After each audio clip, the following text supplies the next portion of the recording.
Welcome to Soulfire Wisdom with Kate Olson.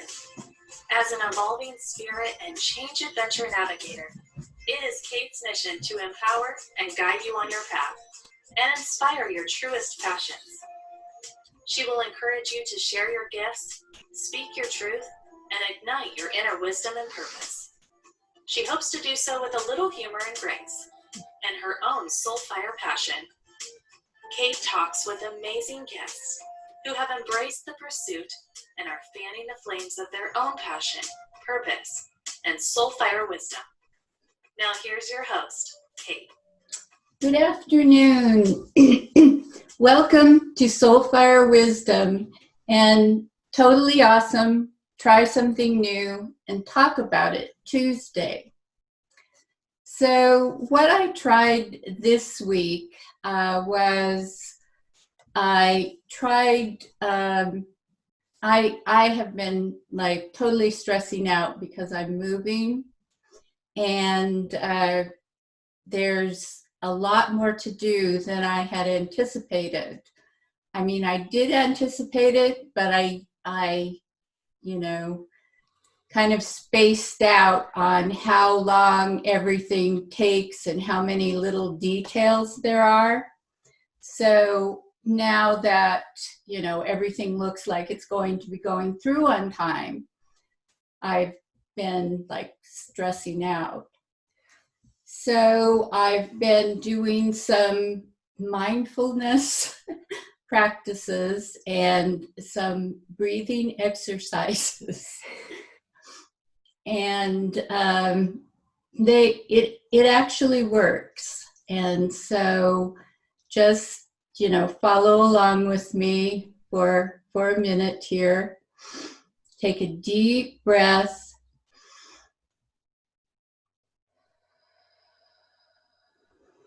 And let it go. And at the same time, smile.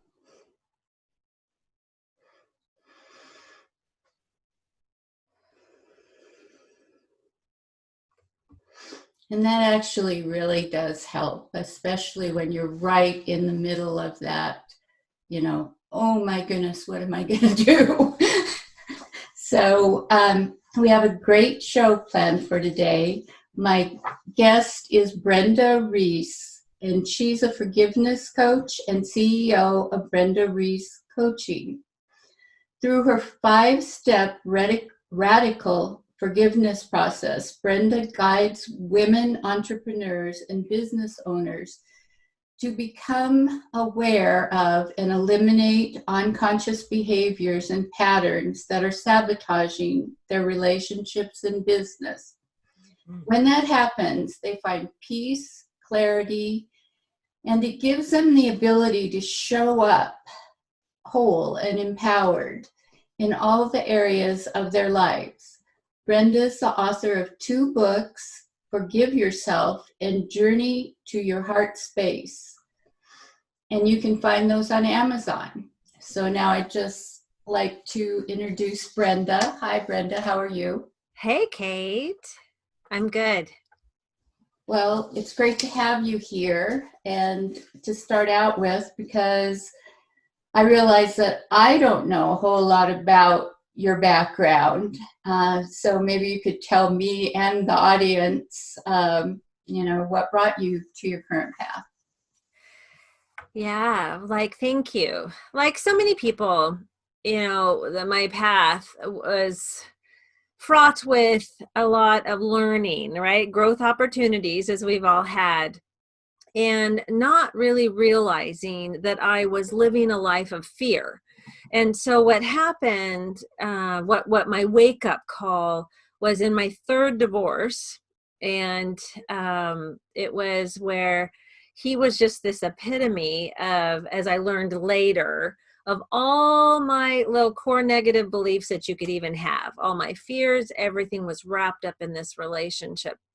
And I was trying so hard to be the good girl, so hard to prove myself, so hard to get love, right? And not really realizing that that was a pattern until my body started to break down. And that's when, I was realizing that something's not right here. And so it took the end of that marriage and then an FBI investigation because of my codependence, because I was heavily codependent in that, as you can imagine, in that relationship and in all my relationships, as I was realizing. And I woke up to the codependence in that relationship, realizing what I was doing, and I was sabotaging myself, right, in them. So all of these awarenesses started to happen, and it was this investigation that woke me up and had me realize what could happen. Because, when I get this phone call from the FBI and then they knock on my door and serve me with papers and say, you're looking at 7 to 10 years of prison because you signed these papers. Now we want your ex-husband, but if he doesn't agree, you're going to prison. And, and it was like, oh my gosh. And of course, he wasn't willing to agree to that, not at that time. So I wasn't even in the forgiveness work yet, and just kind of realizing, oh my gosh, what do I do with this? So you can imagine I had a pretty big resentment and grudge against him. So it was a 2-year experience of a wake-up call. Can I ask, was it over tax stuff or something? It was over housing stuff. So it was during that 2008, right? 2007, 2008 crash, where investment houses, they were investing in some that I didn't realize that they weren't supposed to be. They didn't do it the proper way. And luckily I didn't know. And so because I was afraid he wouldn't tell me, and I was afraid of him to be able to ask, right? Because of he was a very angry person. It was just an interesting experience. And I believe now, looking back at it, it was a wake-up call for me, because it ended up that he did go to prison and I did not. Yet it was a 2-year experience of really starting. It was my wake-up. It was learning, who is Brenda in this? What do I need to do? What do I need to change? Who do I want to become? Because the way I'd been living my life was no longer really working. And so it's like, how do I move forward? Because I wanted I wanted to be whole myself, because I felt depressed and anxious, and not knowing where to go. I'd been in corporate and I was feeling like lost, right? Plus about late 40s. So that's when we start our kind of wake up too. But the other part of this was I wanted to be in a healthy relationship, like most women, right? We want to be in a healthy, but I did not even know, what does that look like? Mm-hmm. And so I really wanted that. And then the huge part for me was that I realized I'm the common denominator. So I have to start here. And I wasn't quite sure what was going on or what those patterns and beliefs were, but I was very eager to find out. And that's what started me on my what I call a spiritual journey, which led me to the forgiveness work. Oh, okay. Yeah, sounds like a scary experience. My sister, with her second husband, went through something similar. With why I asked about the taxes is because it was taxes with her, and the IRS was harassing her because of what her husband did. Yes, and I experienced that with the second husband. So it's been quite the journey. Yes. So how long have you been doing the forgiveness work now? Yeah, so the forgiveness work that I've been doing since 2013. And it's been quite, it's been a fabulous journey, because, like most people, I didn't know it was forgiveness that I needed, because I didn't really think, like a lot of, I don't think about it. You don't think about, I knew going through that divorce that I needed to forgive my ex. Mm-hmm. So because I knew in there that to move forward the way I wanted to move forward, I needed to forgive him, but I kept being triggered, right? I would see someone that looked like him, or I'd hear a song, or I'd see this Metro bus, right? And he was a Metro bus driver.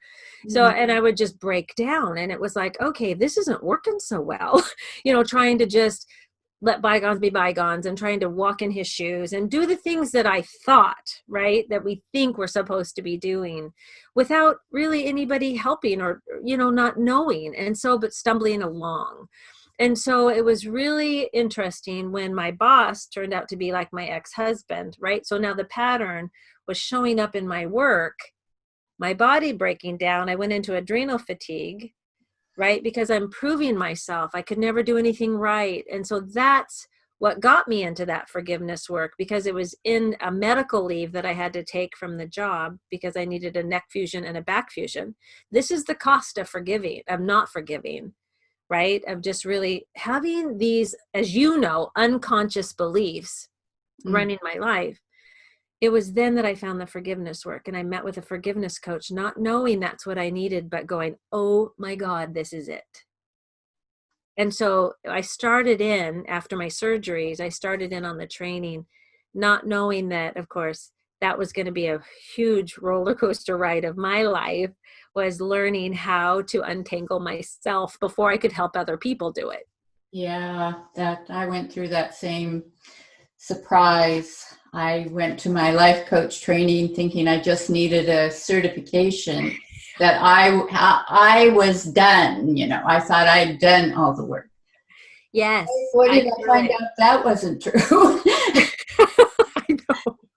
Okay, so what exactly is forgiveness and what isn't it? You know, forgiveness. So a lot of people think it is about resentment and anger, and it is, right? It is about learning how do I release the resentment? Because a lot of people don't know. They say let time, right? But time just buries it. It doesn't really heal it. Mm-hmm. And so forgiveness to me is it's in creating an environment of acceptance and allowance so that you can live the life you want to live. So it's not just about anger and resentment, but it's learning how we can separate those beliefs and patterns from who we truly are, because who we truly are not those things. However, we've lived a life, right? We've created a pattern. So if we've created it, we can uncreate it.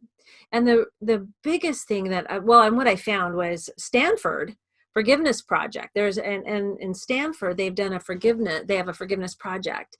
And in there that they have come up with after doing, interviewing thousands of people, they came up with a list of what forgiveness is.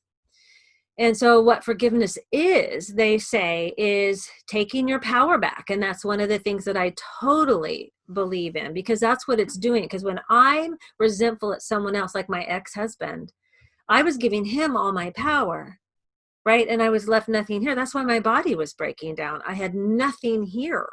Mm-hmm. So it's pulling that back and going, wait a minute, it's not about them, it's about me. And it's taking responsibility. That's another huge step in forgiveness, is taking responsibility for my choices and actions. So that means I can't blame them all the time. And it's for me, right? So forgiveness is for me. And that's what people have a hard time. We're coming around to it, but having a hard time with it. And the interesting thing about it, Kate, that I found is that it's a trainable skill. Yes. And that it is a choice. You know, but what can stop us from pursuing the forgiveness is a mistaken idea that by forgiving, we are condoning or approving, right? That the conduct that we see as wrong. But they also had, the Stanford Forgiveness Project also has another list of what forgiveness is not. And they say it's not condoning unkindness, right? And it's not forgetting that something painful happened. It's not about forgetting. It is about, and it's not about excusing poor behavior either, because that's not what this is about. And it doesn't have to be religious. That's right. The other part of the list.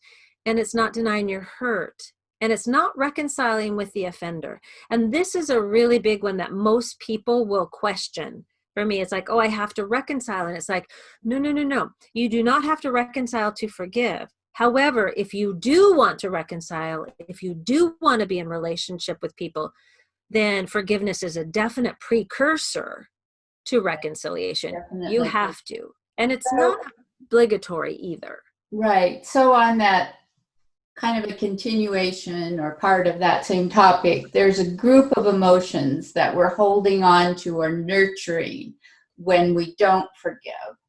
What are some of those and how do they affect us?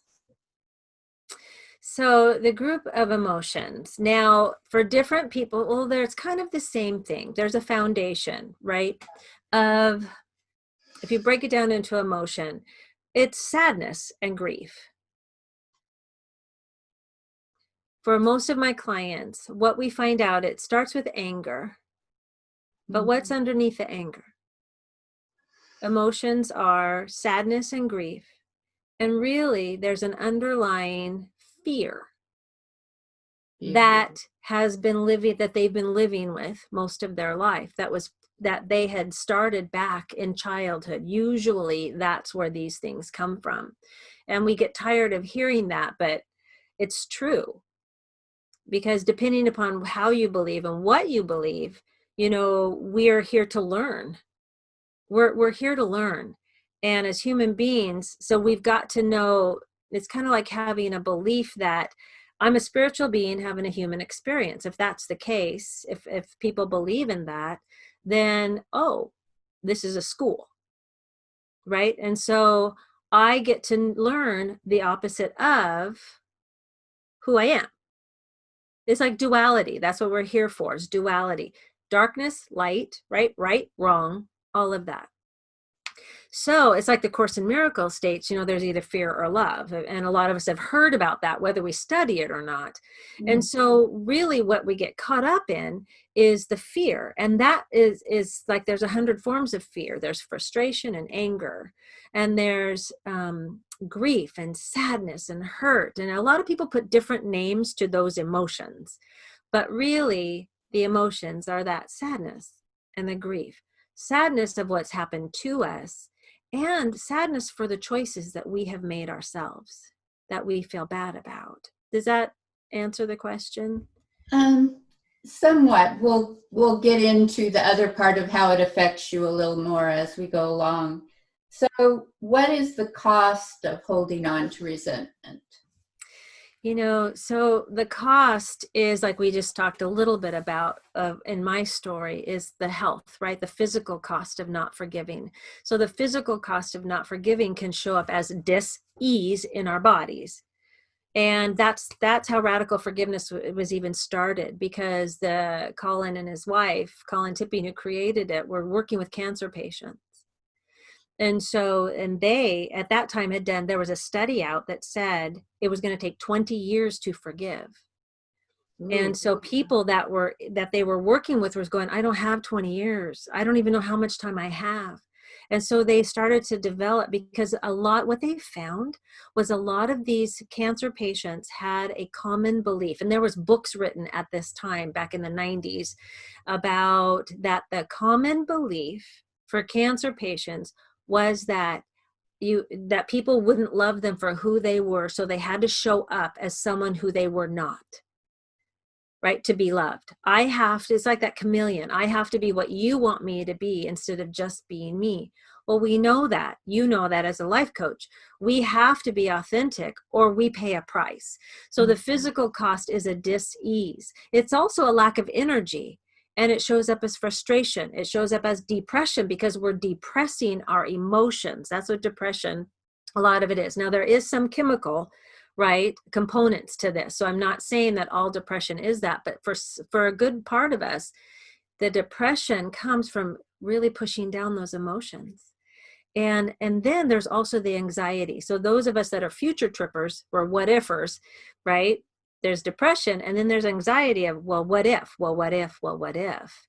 And, and so there's the cost of the addictions, right? Whether it's alcohol or drugs or sex or shopping or TV, we're trying to numb out. And we experienced a lot of that over the last few months, of people it's too much, because a lot of us are being triggered. We're having these emotions that are being triggered within us that we've kept tapped down. And once we can get to those, then we can feel the freedom and the peace in our bodies and our minds that we are actually really looking for. Yes, definitely. So what are the benefits then of releasing that resentment? Well, then the benefits come from, the benefits actually are having a freedom within ourselves, an emotional freedom. So what a lot of people tell me about is like, Brenda, after doing like workshops and working with me, they do this, they say, I have a lightness of being. I feel lighter. You know, and you probably have people talk to you about that. It's like, it's a feeling, they're going, I don't know what that is, but I just feel lighter. I don't feel so heavy. And there's also more room. So once we aren't, because a lot of these feelings, emotions, behaviors are unconscious. We work hard, right? They're repressed or suppressed. So we worked hard to push them down because we couldn't handle them at that time. And so when we allow that to come up, when we actually consciously do the work and not let them like sideswipe us, right? Because how many of us have gotten angry all of a sudden over a simple thing? It's not the fact that someone didn't call me back, but I'm super angry at that. It's not that. It's what was happening before. That's like a snowball that was building up. And so we're happier in relationships. We're happier with ourselves. What clients have found for me and myself and my work, I have found that I am able to show up more as me. I don't have to be nice or sweet or kind or mean or, you know, I don't have to fit whatever scenario or whatever group I'm in. I can show up as me wherever I'm at. And it's also being able to say, I feel sad today, or I'm experiencing anger, and be okay with it. That's another thing. And the other part is having more energy. Once I pulled the energy back from these people, right, my ex and the other people that I was angry with, my mom, my dad, siblings, when I pulled it back, I had more energy and more creativity. I mean, it actually, I could feel the difference. And the gift that I felt was that I could breathe better and my anxiety went down. You know, it was huge. So with all that benefit, why do people not forgive? Well, the number one reason that I hear is they don't know how. It's like, I don't know how to forgive, Brenda. You know, I'm told, right? They're told that you just need to forgive. You just need to let go. Okay. Yeah. Let go of what? Yeah. Right? Let go of what? Because I'm hurt. I'm wounded. Somebody did something to me. Mm-hmm. And you want me to let go of that? And this is just the way I feel. So right. And so, and the other part is that it's too hard. It seems too hard because we're in the wound. We're in, you know, it happened to me. And that's the biggest difference. And that, and the other part of why we don't forgive is that we think, going back like a little bit ago, we think that we're condoning their behavior by doing this. And that is not true, because forgiveness is not for them. It is for us personally. And another big part of this, Kate, is that a lot of us want to be right. Right? I don't want to take responsibility for any part of this because it's his fault. Oh my God, I went through that with my ex. It was his fault. He did it. The infidelity, all the mean, everything, it was him. And I wasn't looking at me. I didn't know I was supposed to take responsibility for my choices or what I chose to believe in. And those are huge for why we don't forgive, especially being right. And the other piece of this was that I hear a lot is that, you know, I don't want to forget. I don't want to forgive because I will forget. And, you know, there was a couple people that recently actually that said that to me, is I don't want to forgive what they've done because I don't want to forget. And it's like, well, for one, we can't forget. We have a computer in here that doesn't forget anything. However, do you really want to continue to carry the angst, the anxiety, the depression with you? Or do you want to let that dissolve and carry the peace and the freedom within yourself? Because through this forgiveness process that I do, we can actually dissolve so that memory, though, that feeling, that situation doesn't have a charge around it anymore. That's why, you know, a lot of people, you can hear them, they've forgiven people who have done horrendous acts. yeah. It's because they no longer need to be right. They are actually learning to love themselves. Yes, I think it also comes down to people believing that there are absolutes like good and bad and right and wrong. And if someone did something to me and I am their victim, then I am good and I am right and they are bad and wrong. Right. And it just isn't that way. I No. mean, it isn't absolute. And Well, no, because what if everything that's happened to us happened for a reason? yes, Regardless of what that is. And that's where we also have a really hard time is not wanting to let go of that victim story. yes, Because who am I? Most of my clients, I was just having this conversation, they don't know who they are without this story. And that's scarier to them than letting go of that and learning who am I without having that, that story in front of me. And so that's a huge scary part. And that's one thing that I learned to work through. And I learned that, oh, I'm not that story. right, exactly. I'm so much more than that. So is forgiveness a choice? Yes. And that was a hard one. Yeah, That was a hard one because, and when you play with it for a little bit, it makes sense. So when I live a life thinking that life is happening to me, right? That people are being mean to me, that everything is to me, I have nothing to stand on. yeah. I am a victim because I have no rights, I have no foundation, because then I have no control over anything. And especially myself. Whereas when I started to do the work and I thought, a choice, I mean, I can choose, because a part of me at that time did not want to choose. It was his fault, their fault, that person's fault, the boss's fault, because they were the ones. But when I started to play with this idea that, wait a minute, what if I've learned something from this? What if there is a gift in here? Or as some people say, the silver lining. Okay, that was a little hard too, but as I started to unpack the things that happened to me in my life and started to look at who I became because of them, and then able, right, to look at the fact and see that the beliefs and the pattern, I was able to make it a choice Yes. and say, I no longer choose to let them have control over my life. I want control over my life, my choices, my decisions. So therefore, it was like, it is a choice. But, we have to work through those emotions, as you know. We have to feel the feelings because we cannot heal what we don't feel. We can't. That's why we're here in this body, is to be able to feel and have the emotions. So therefore, it is a choice. Yes. So you talked about this already, but I'm going to ask you to expand on it anyway. Are we really able to forgive and forget? No, like I said, and it's so good to really process this, because a lot of people hang on to that.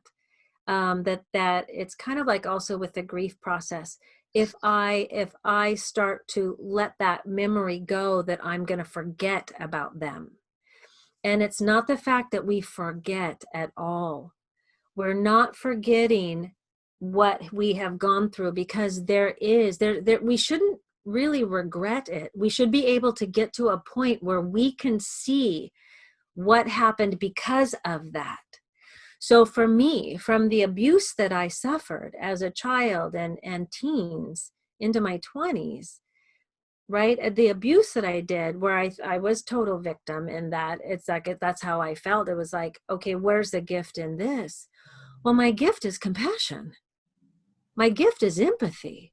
If I hadn't gone through that, I was just reading in a textbook on what compassion is, I would not be able to work with my clients on the deep level that they really need Mm-hmm. and want and desire. And it's also, when you work with people as a coach, they can feel it. They know you get where they're coming from. And it's going through what I've gone through the surgeries and through the experiences. I can relate to people on an emotional, mental, and spiritual level that I couldn't otherwise. And so it's not that I want to forget or forget what happened to me. However, I don't want to continue to carry around the wound. I don't want to be in the wound. I want to be able to help that heal. And so that's what we want to be able to. It's not forgetting, but in the forgiveness, we can take the charge out of that memory so that it's the memory and you remember the benefit. You also remember what you went through without it taking your breath away, without it being that gut-wrenching, oh my God, grief and sadness and anger. So, what's the hardest part of forgiveness? Being vulnerable. The hardest part of forgiveness is being vulnerable with ourselves. Mm-hmm. It's also the fear of that unknown. Who am I without these stories? Because we're not encouraged. A lot of us, some people are, but most of us are not encouraged to know our heart, to know, to be able to stand in the crowd and be us, no matter what. Yes, most people don't know that in that process of forgiveness and really seeing, like what someone did to you and the part you played in it. It gives you a great deal of, as you said, compassion and also power, because when you realize that there is a part that you play and that they play, it allows you to change. It allows you to change that behavior in the future. And until you really know, I mean, that's why you hang on to that victim part, is because if you don't understand why all this is happening, then you can't really do anything to stop it from happening. No. And, I wanted to share, when I was doing my research about forgiveness, because it's like this forgiveness meeting with a coach was amazing because she helped me discover a pattern in my life that I had not been able to through all years of therapy, because I had done that and trying different things. And it was pretty fabulous learning about two things. One was that pattern, which really helps me. So when we can identify it, like you said, when we can identify it, it really helps us bring our power back to us, because then it's like, it's not some random thing that I just don't know. My brain needs to it needs to make a connection. It needs to connect the dots. And so when it's able to do that, like I had a pattern of 5 in my life. And when she was asking me questions about, how many marriages I've had and kids and business and all of that. When she was asking me this in the beginning, she's like, well, how long were you married? I said, well, the first one was 5 years. The second one was a little over 5 years. The third one, was 10 years. My first job was 10. My second job was 20 at that time. And she said, what happened to you when you were 5 years old? And it was like, what? She says, you have a pattern of 5, and this as a coach. It's kind of like, that was so new to me. It was like, oh my gosh, because every 5 years, so my dad left when I was 5. And I made up a bunch of things at that time because he never paid attention to me, but he moved in with a family with a daughter just like me, and he paid attention to her. So therefore, I am unworthy. There's something wrong with me. I'm broken. And that love is hard. And that every man that I love is going to choose another woman over me. I didn't know I made that up until I did my relationship timeline, right, in the forgiveness work, and went, oh my God, that happened everywhere in my life, so that I could see and take back that information, right? Take back my power. It was powerful. And the second thing is, in my looking at my research, I found that in Aramaic, forgiveness means to untie the knot. How many of us feel that knot in our stomachs or our backs, or we feel physically ill when we feel we've been wronged or we have wronged someone? And forgiveness is about undoing that. Yes, definitely. And so what are some of the side effects or disadvantages of not forgiving? So the disadvantages would be what we talked a little bit about, would be, is that looking at the dis-ease, right? The dis-ease that it physically causes us, but it's also the emotional distress. It's also the emotional distress. And because when you look at, it's going back to that cost, right? Mm-hmm. It's going back to the cost. And when we look at some categories, so this is what I would suggest people doing. Take a look at some categories of time, energy, money, relationships, emotional, mental, right? Your sanity, bottom line. And take a look at that. And that's an exercise I have people do, is just list those down and take a look at what is holding this resentment or unforgiveness costing you in each one of those. How much time are you spending? Right? For me, during that FBI investigation, it sucked me dry. I was always worried and concerned. I was watching every move that I made because I was being interrogated, and I was, all of these things. So I wasn't able to be present. Luckily I learned breathing at that time. And it's also the energy that you have to hold on to do that. Right. It's almost a hardness that you're not letting in any of that, that lighter, that love energy. You're in survival. Right. Right. That's what resentment, that's kind of where that can go, is it puts you in survival. And that is just not a fun place to be. No.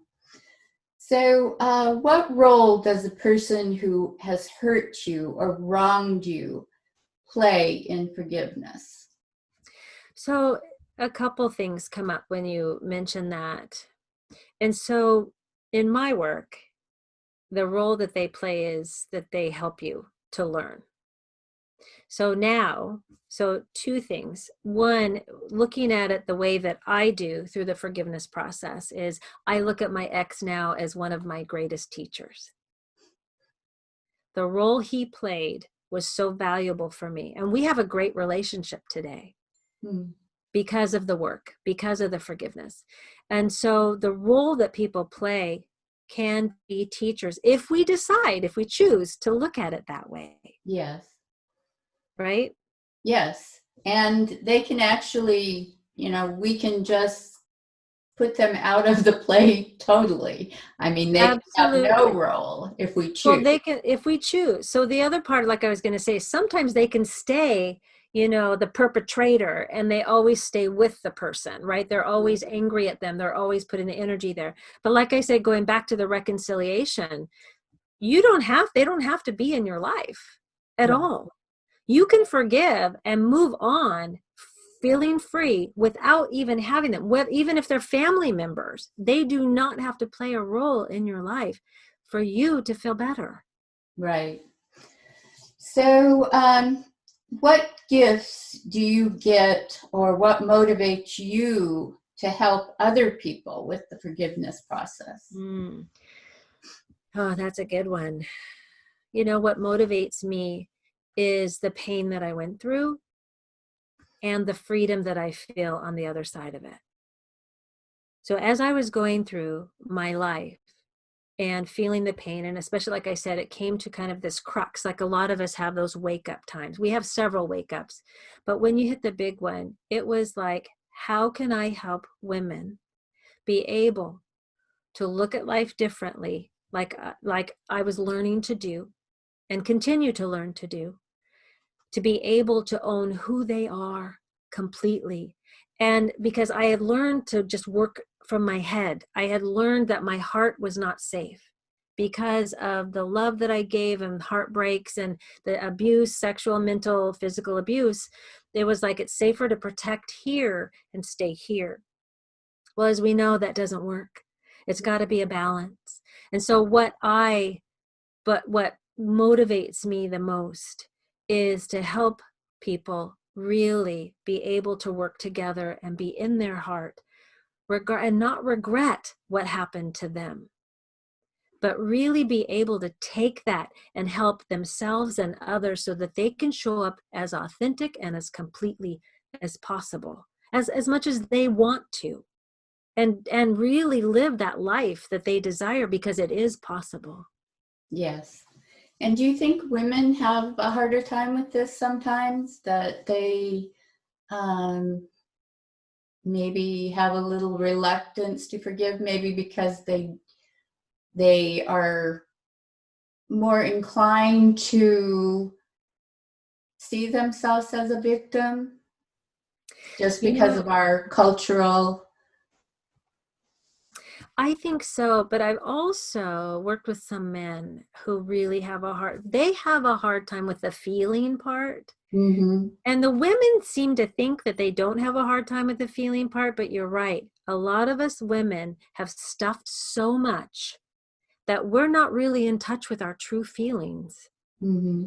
Right? And we have taken that role. We wear so many hats that we take on that codependence, but we don't really allow ourselves to say what we really feel, what we really think, what we really want, because we're people pleasing a lot of the time. So that's one of the things when you look at your life and you tear things apart and you're seeing all these different hats and you ask, that's why we get to this time in our life and we go, who am I? Who am I really? So I think that's true. Yes. That we do that because it's given more to men that they're powerful and they're, that they can Yeah, they have their own. It isn't as acceptable for them, at least, to express that they feel like a victim. Right. And women we have a hard time with it too. We kind of take it on. Mm-hmm. And we have a hard time with letting that go and allowing ourselves to be powerful in our own right. And a lot of us have that problem, right? That definition of power. There's so many women that are going, oh, I don't want to be that. I don't want to be, that's power. I don't want it. It's like, no, that's not what power is. You get to define power for you. Or because of how other people see power or define power from a woman, like, okay, she's saying what she means, she's a B-word. Yes, exactly. Yeah. Yeah. And we get to define who are we? And that's what I love about coaching, right? Is we get to help people with that. We get to help them find who they are when we start to just unpack, kind of peel back the onion layers of really, what do you love? What do you like? What really gets you up in the morning? And a lot of women don't even know how to answer that question. My kids, no, not that. You.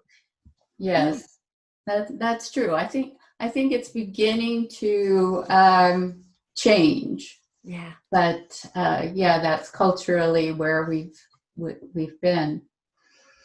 Yes. So we're almost out of time, but I'd like to ask you if you could leave the audience with one thought or takeaway from today's show. What would you want that to be? My one thought would be, allow yourself some time each day, really, to just to breathe into your heart and just sit with, who am I really? Because forgiveness comes from the heart.